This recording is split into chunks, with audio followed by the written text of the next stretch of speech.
नाज़रीन आदाब, मैं हूं अफशर जबीन। आप देख रहे हैं दक्षिण भारत न्यूज। सबसे पहले नजर डालते हैं हेडलाइंस पर। रेमंड ग्रुप के 3 मंसूबों का सीएम नायडू ने वर्चुअल तौर से रखा संग बुनियाद। 3 यूनिट्स की शुरुआत से रोजगार के 6,500 मौके मिलने की उम्मीद।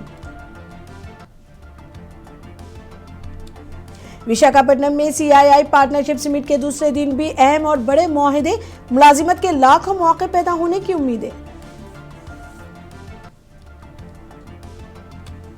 विजयवाड़ा से सिंगापुर को डायरेक्ट एयर सर्विस का आज से बाकायदा आगाज। मुसाफिरों ने सहूलत मिलने पर नायडू हुकूमत का अदा किया शुक्रिया। वोट चोरी के खिलाफ बेंगलुरु यूथ कांग्रेस का बड़ा मुजाहरा। मामलात की तहकीकात और इंतखाबी शफाफियत के लिए सख्त इक़दामात का मुतालबा।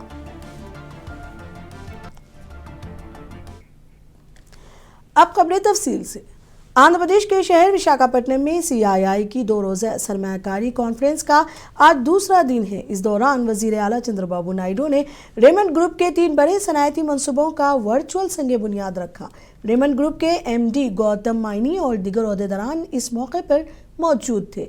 रेमंड ग्रुप रियासत में मजमूई तौर पर 1201 करोड़ रुपए की सरमायाकारी से 3 अहम यूनिट्स कायम करने जा रहा है।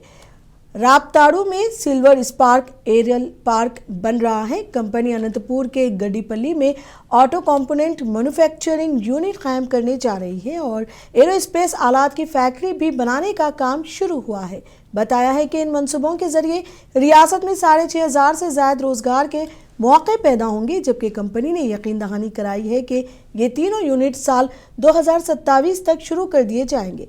वजीर आला चंद्रबाबू नायडू ने रेमंड की सरमायाकारी के फैसले का खैर मकदम करते हुए कहा कि रायलसीमा में स्पेस सिटी और ड्रोन सिटी जैसे बड़े मंसूबे रफ्तार पकड़ रहे हैं और रियासत जल्द ही एरोस्पेस और डिफेंस मैन्युफैक्चरिंग का अहम मरकज बनने वाली है।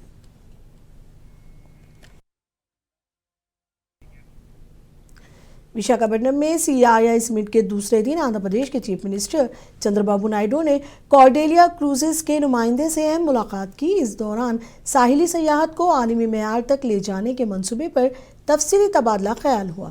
वजीर आला ने कहा कि रियासत के वसी साहिली खित्ते में सयाहत की बेपनाह मौके और इम्कानात मौजूद हैं और हुकूमत चाहती है कि कॉर्डेलिया क्रूजेस इस तरक्याती सफ़र में शिराकतदार बने। इस मुलाकात में विशाखापट्टनम काकीनाडा बंदरगाहों से क्रूज टूरिज्म सर्विसेज शुरू करने के इम्कानात का जायजा लिया गया। आंध्र प्रदेश के टीडीपी रुकन पार्लियामेंट एम भारत ने बड़ा दावा किया है। उनका कहना है कि रियासत आंध्र प्रदेश में लाखों करोड़ रुपए की सरमायाकारी और तेज रफ्तार अमली इक़दामात के कर्नाटक के बाज़ रहनुमाओं में बेचैनी पैदा कर दी है। भारत के मुताबिक डीके शिव कुमार और प्रियंक खड़गे जैसे लीडर आंध्रा में बढ़ती सरमायाकारी पर नाराजगी जाहिर कर रहे हैं।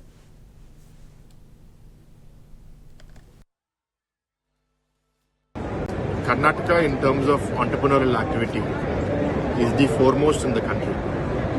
Bangalore as a city has the most entrepreneurial people and it is doing extremely well as far as that is concerned. The sadness is, such a city with such great people, because of government failure, because of poor infrastructure, it is crumbling. In spite of that, some companies are still going to Karnataka because of the access to the talent pool, the existing ecosystem. But people also have a tolerance limit. If you don't deliver, eventually at some point, they will move out. As a new state, we want to compete, we are hungry, we are humble, and we want to request people to give us a chance. And I'm happy that in 1.5 years, a lot of people are looking at us, by looking at the speed at which our government is working, the transparency with which we are working, and they're a baby, right? So, all states look kindly upon us, right? Because yes, we are going to compete very hard, but Vizag is also going to add to the growth of India. कड़पा जिले के पुरुदुटूर से खबर है। यहाँ सरकारी अस्पताल में करोड़ों रुपए के मुबैना घोटाले का इंकशाफ हुआ है। इतलात के मुताबिक एमआरआई और सीटी स्कैन रिपोर्ट्स के लिए गरीब मरीजों से 3 से 5,000 रुपए तक गैर कानूनी वसूली की जा रही थी। NRI academy of science Vijayawada के मुंतजमीन पर संगीन इल्जामात लगाए गए हैं। बताया गया है कि वो बगैर इजाज़त फिल्म प्रिंटिंग करते हुए मरीजों का इस्तेहसाल कर रहे थे। कांग्रेस पार्टी इंचार्ज इरफान बादशाह ने इस मामले में हुक्काम से जवाब तलब किया और आवाम से लूटे गए पैसे वापस करने का मुतालबा किया है।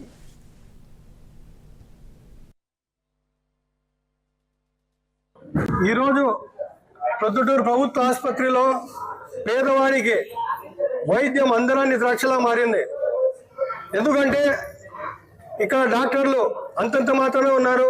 అలాగే ఎంఆర్ఐ సిటీ స్కాన్ల కోసం ఇక్కడ రోజులు అనేక రోజులు తిరిగి కూడా 2-3 రోజులు తిరిగినా ఇక్కడ ఎంఆర్ఐ సిటీ స్కాన్ చేసే పరిస్థితి లేదు. ఈరోజు ఇక్కడ సూపరింటెండెంట్ గారితో అలాగే డిసిహెచ్ఎస్ గారితో మాట్లాడి ఈ సమస్య మీద మేము వారి దృష్టికి తీసుకెళ్లడం జరిగింది. ఇదే సందర్భంగా ప్రొద్దుటూరు ఆసుపత్రిలో 10 కోట్ల అవినీతి జరిగింది. ఈరోజు మేము పట్టబయలు చేశాం. పేదల దగ్గర రిపోర్ట్ ఇవ్వాలి, ప్రభుత్వం ఉచిత రిపోర్ట్ ఇవ్వాలి. కానీ ఈరోజు ఒక్కొక్క రిపోర్టుకు 3,000 రూపాయలు చొప్పున ఇంతవరకు దాదాపుగా 7-8 కోట్లు వీళ్ళు ప్రజల దగ్గర ప్రజాధనం దోచుకున్నారు. దీనికి ఎవరు బాధ్యులు? మేము ఈ సందర్భంగా డిసిహెచ్ఎస్ అధికారి కానీ అలాగే సూపరింటెండెంట్ గారు కానీ వాళ్ళకి మేము ఇక్కడ ప్రశ్నించడం జరిగింది. అలాగే ఇక్కడ ప్రింట్ చేసే ఫిల్మ్ కూడా వాళ్ళకు ఏ అధికారంతో ఇక్కడ పెట్టారని చెప్తే వాళ్ళ దగ్గర సమాధానం లేదు. డబ్బులు ఎందుకు మీరు వసూలు చేస్తున్నారంటే వాళ్ళ దగ్గర సమాధానం లేదు. మీరు పేదవాళ్ళకు అవసరమైనప్పుడు వాళ్ళకు ఈ ఎంఆర్ఐ సిటీ స్కాన్ కావాలంటే వాళ్ళు ఎందుకు పలకడం? आंध्र प्रदेश के नंदियाल से खबर है। आयमा व मौजनीन की तंजीम में वज़ीर आला चंद्रबाबू नायडू और रियासती वज़ीर बराए अक़लीती बहबूद NMD फ़ारूक का खुसूसी तौर पर शुक्रिया अदा किया है। दरअसल हुकूमत ने आयमा और मौजनीन को 12 महीनों का मुशाहिरा देने के लिए हुकूमत ने 90 करोड़ रुपए जारी किए, जिसके बाद नंदियाल TDP ऑफिस में एक तैनीती इजलास मुनक़िद हुआ। तंजीम के नुमाइंदों ने कहा कि वज़ीर आला ने इंतखाबात के दौरान अक़लीती बरादरी से जो वादा किया था इसे पूरा करके हुकूमत ने अपनी संजीदगी साबित की है। उन्होंने कहा कि फंड्स की मंजूरी से रियासत भर के हज़ारों आयमा और मौजनों के ख़ानदानों को मजबूत माली सहारा मिला है।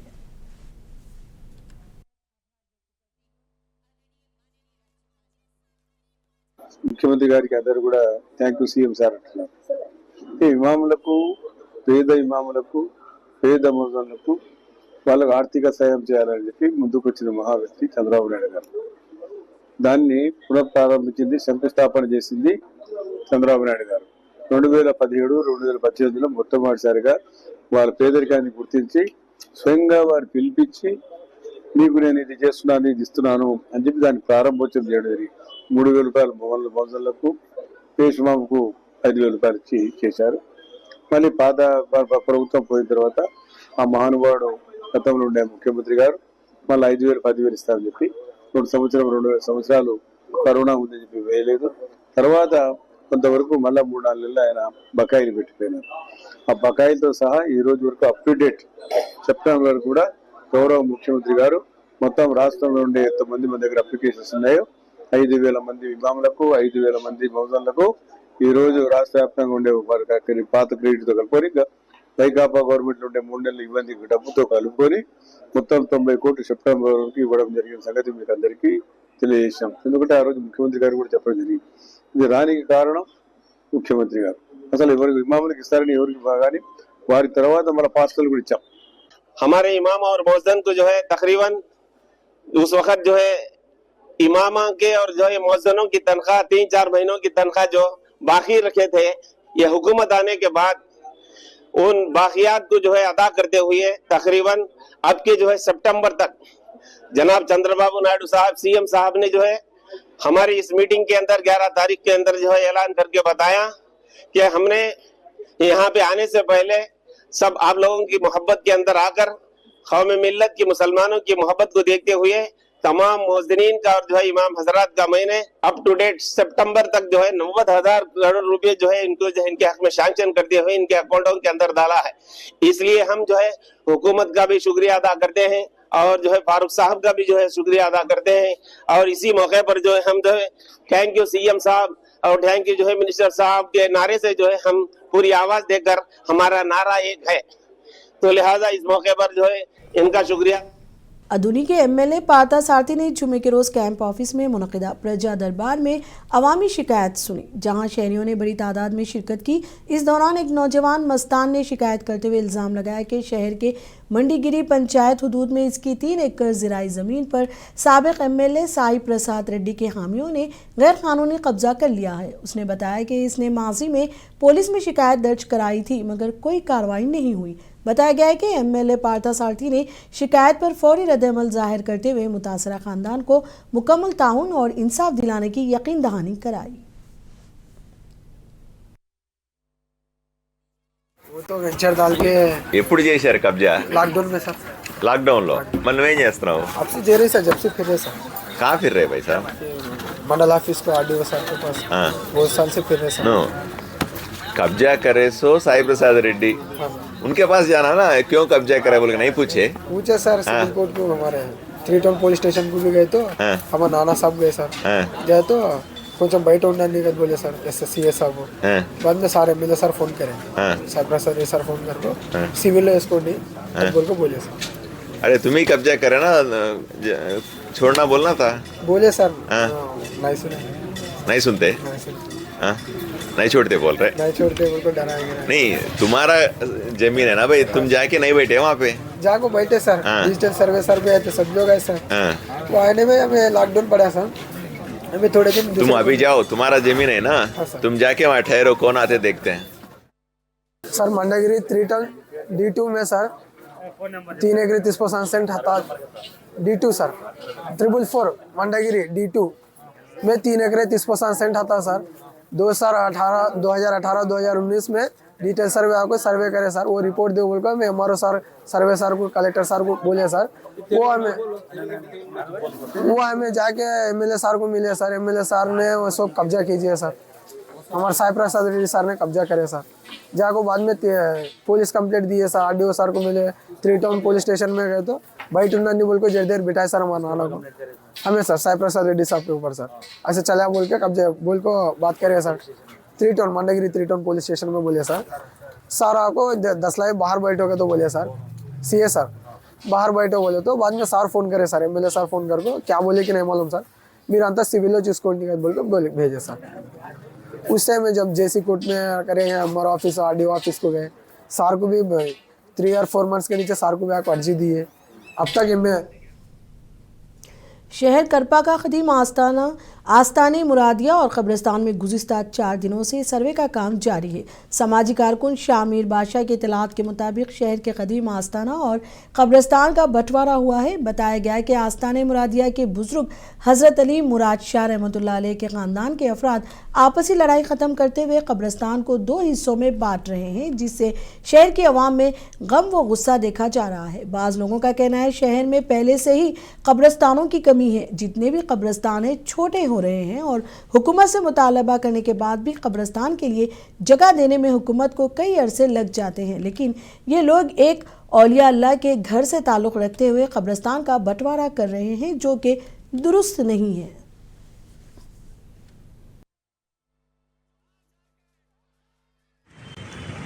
कड़पा में मुरादिया दरगाह बोल के बहुत पुरानी दरगाह है, कई 100 साल की है। अल्हम्दुलिल्लाह कड़पे में क्या भी आंदे कलरा आंदे क्या भी आंदे बच्चा को किसे भी आंदे मुसलमान आंदे हिंदू आंदे क्रिश्चियन आंदे जाको छपा पाई उधर वैसी आस्थाना है मुरादिया के थोड़े आदमियाँ जो भाई हमें ख़ानदानी आदमियाँ जो बोलते हैं ख़ानदानी आदमियाँ खैर खा करना मुसलमानों की खैर खा करना उनके ख़ानदाना की लड़ाई में कब्रिस्तान बांट लेते हैं। तो बोल को आदमियाँ झाड़ा मार डाल को झाड़ा कट कर ले को कब्रिस्तान बांट लेते हैं। हमारी तकरीबन 45 साल 50 साल हो गई, कहीं भी सुने नहीं कभी देखे नहीं कब्रिस्तान बांट लेते हैं बोल को कब्रिस्तान बांट लेते हैं तो झाड़ा गिड़ा मार को कब्रिस्तान ये कर लेते हैं। भाई हमारे बड़े में हैं 100 साल से वहाँ कब्रिस्तान है, कब्रिस्तान ऐसा रहता दरगाह चुनकी कम कहा को ये सब गवर्नमेंट के इसमें ये लोग बांट लेने का कहीं का। और क्या कहा कि कड़पे के एमएलए साहब से बोल रहे हैं कि भाई कड़पे के एमएलए साहब बांट डाली बोल के।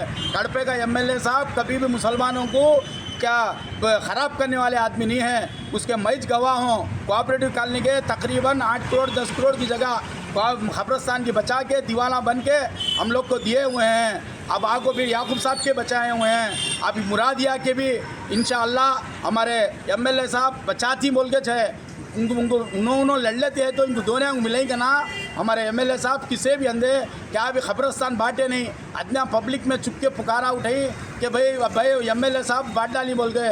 एमएलए साहब नहीं बांटे हैं। एमएलए साहब से भी मैं रिक्वेस्ट करता हूं कि आप भी इसके ऊपर ये बांटे नहीं सका, ये लोग क्या क्या कि आपके ऊपर इल्ज़ाम लगा दे हैं, आप खंडना कीजिए और ये लोगों को बोलिए। कृष्णा जिले के गुनावरम इंटरनेशनल एयरपोर्ट पर आज Singapore Vijayawada direct air service का बाकायदा आगाज हो गया। पहले दिन इस नई इंडिगो इंटरनेशनल फ्लाइट का शानदार इस्तकबाल किया गया। एमएलए वाई वेंकटराव ने सिंगापुर से आने वाले मुसाफिरों का गर्मजोशी से खैर मकदम किया और विजयवाड़ा से रवाना होने वाले मुसाफिरों को खुद बोर्डिंग पास जारी किए। उन्होंने मुसाफिरों से बातचीत भी की। तारीखी पहली फ्लाइट में सफ़र करने वाले मुसाफिरों ने आंध्र प्रदेश के वजीर आला चंद्रबाबू नायडू और वजीर नारा लोकेश का शुक्रिया अदा किया। इंडिगो की इस बैनुल अक़वामी सर्विस के दोबारा आगाज से आंध्र प्रदेश और सिंगापुर के दरमियान बराह रास्त राब्ते में बड़ी सहूलियत पैदा हुई है, जिसे अवाम ने सराहा है। ఈ సింగపూర్ ఎయిర్లైన్స్ ఏర్పాటు చేసిన ఇండిగో సంస్థకు కూడా నా హృదయపూర్వక ధన్యవాదాలు చేస్తా. Thank you. Every alternate day మంగళవారం, గురువారం, శనివారం ఈ ఎయిర్లైన్స్ నడుస్తుంది. ఆల్మోస్ట్ 180 సీట్స్ ఉన్నాయి. 151 అరైవల్, 120 125 వార్డు ఎంతో డిపార్చర్ ఉంది. డెఫినెట్ గా వైబిలిటీ గ్యాప్ ఫండింగ్ లేకుండానే సక్సెస్ అవుతుంది. ఇది రాబోయే కాలంలో ఇండిగో సింగపూర్కి ఎలా నడుపుతున్నారు, ఇండిగోని వేరే కంట్రీలు కూడా నడుపుదని ఆశిస్తున్నా. వేరే ఎయిర్లైన్స్ వాళ్ళు కూడా వచ్చి ఎయిర్ కనెక్టివిటీని డెవలప్ చేస్తారని మనస్ఫూర్తిగా నమ్ముతున్నా. దట్ ఇట్ సెల్ఫ్ ఇది ఆంధ్రప్రదేశ్ గ్రోత్ కి సుపరిణామంగా తెలియజేస్తాను. Thank you. तिरुपति से खबर है। पुणे की एक कंपनी ने तिरुमाला तिरुपति देवस्थानम को एक इलेक्ट्रिक बस अदिया किया है। बताया गया है कि इस बस की मालियत 74,24,000 रुपये है। कंपनी के नुमाइंदों ने बस की चाबियां डिप्टी एग्जीक्यूटिव ऑफिसर लोकानाथम के हवाले की, जबकि तिरुमाला ट्रांसपोर्ट के DI वेंकटादरी नायडू भी इस मौके पर मौजूद थे। चाबियां कबूल करने से पहले मंदिर हुक्काम ने मंदिर के सामने नए इलेक्ट्रिक बस की खुसूसी पूजा पाठ की रस्म अदा की।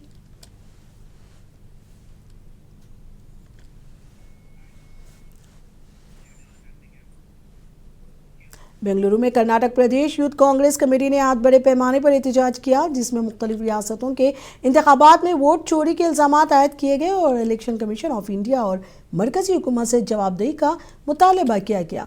फ्रीडम पार्क में मुनक़दा इस मुजाहरे की क़यादत इंडियन यूथ कांग्रेस के कौमी सदर उदय भानु, इंचार्ज मनीष शर्मा और KPYCC सदर मंजूनाथ गौड़ा ने की। कर्नाटक के कई सीनियर कांग्रेस रहनुमा, वजीर मेहनत संतोष लाड़ और राज्यसभा MP GC चंद्रशेखर भी इस एहतजाज में शरीक हुए।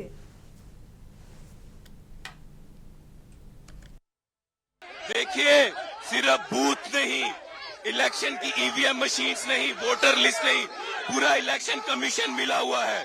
मोदी को किस तरह से सत्ता में रखना है वो लड़ाई लग रहा है। इसी ये काम नहीं कर रहा कि चुनाव निपक्ष हो, इसी ये काम कर रहा है कि मोदी कैसे खुश रहे। इसलिए हम प्रोटेस्ट कर रहे हैं, देश के लोकतंत्र को बचाने के लिए प्रोटेस्ट कर रहे हैं, संविधान को बचाने के लिए प्रोटेस्ट कर रहे हैं। The way it has been conducted, they have given 1.5 crore women a 10,000 rupees for what? Just because they wanted to win an election. Apart from that, in SIR 65 lakh votes have been deleted, and apart from that 20 lakhs votes have been added. And today Modi ji speaks so much great about himself. He speaks about technology. He thinks about that everything is been collected through. Telangana में BJP से बेदखल MLA Raja Singh jubilee hills में BJP की हार से चरागपा नजर आ रहे हैं। राजा सिंह ने एक बार फिर अपनी ही पार्टी पर संगीन तबसरे करते हुए सियासी हलकों में हलचल मचा दी है। राजा सिंह के मुताबिक बीजेपी लीडरों के मौजूदा रवैये को देखते हुए अगले 50 सालों तक भी तेलंगाना में बीजेपी के इख्तिदार में आने के आसार नजर नहीं आते। ఎందుకు ఆ జూబ్లీ హిల్స్ లో ఉన్న ఓటర్ని ఎందుకు చెప్పలేదు మేము ఉన్నాం మీకు అని? మా బీజేపీకి ఓటు వేయండి, మాకు ఇవాళ గెలిపియండి, మాకు గెలిపిస్తే నెక్స్ట్ బీజేపీ గవర్నమెంట్ వస్తుంది. ప్రతిసారి చెప్తారు కదా అక్కడిక్కడ, బెస్ట్ బీజేపీ గవర్నమెంట్ వస్తుంది, బీజేపీ గవర్నమెంట్ వస్తుంది. నాకైతే ఇంకా 50 సంవత్సరాలు అయితే కనబడతాయి బీజేపీ గవర్నమెంట్ వస్తుందని. ఈ విధంగా వెళ్తే ముందు ఈ ముండితనంతో ముందుకెళ్తే బీజేపీ గవర్నమెంట్ ఇంకా 50 సంవత్సరాలు కూడా కష్టమే, చాలా కష్టం. నేర్చుకోండి, వేరే నేతలతోని కొద్ది నేర్చుకోండి. ఏ విధంగా గెలవాలి, ఏ విధంగా ఓటర్ని మన వైపు మళ్ళాలే నేర్చుకోండి. నేను ఏదైనా తప్పు చేస్తే, ఏదైనా తప్పు చెప్తే కూడా నన్ను క్షమించండి. కానీ బాధ ఉంది. కిషన్ రెడ్డి అన్న గారు, నా ఒక నివేదిక, రాజా సింగ్ మీ పైన కామెంట్ చేస్తూ तमिलनाडु से खबर, एक ट्रेनिंग एयरक्राफ्ट थिरुपुरूर के करीब हादसे का शिकार हो गया। इतलात के मुताबिक चेंगालपट्टू जिले में प्रवास के दौरान तैयारे में तकनीकी खराबी पैदा हुई, जिसके बाद जहाज दलदली इलाके में गिरकर तबाह हो गया। जैसे ही जहाज जमीन से टकराया तो धमाका हुआ और मलबा दूर दूर तक फैल गया। खुशकिस्मती से पायलट बर वक्त पैराशूट के जरिए जहाज से बाहर आने में कामयाब रहा। हुक्काम ने इलाके को सील करके हादसे की तहकीकात शुरू कर दी है।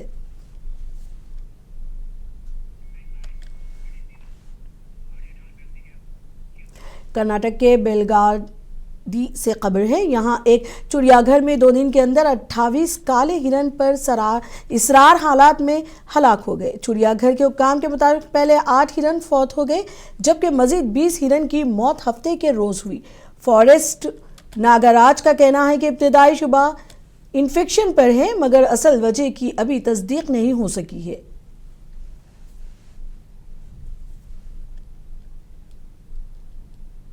पक्का हमको पता नहीं, वो बैक्टीरियल इन्फेक्शन बोल रहे हैं।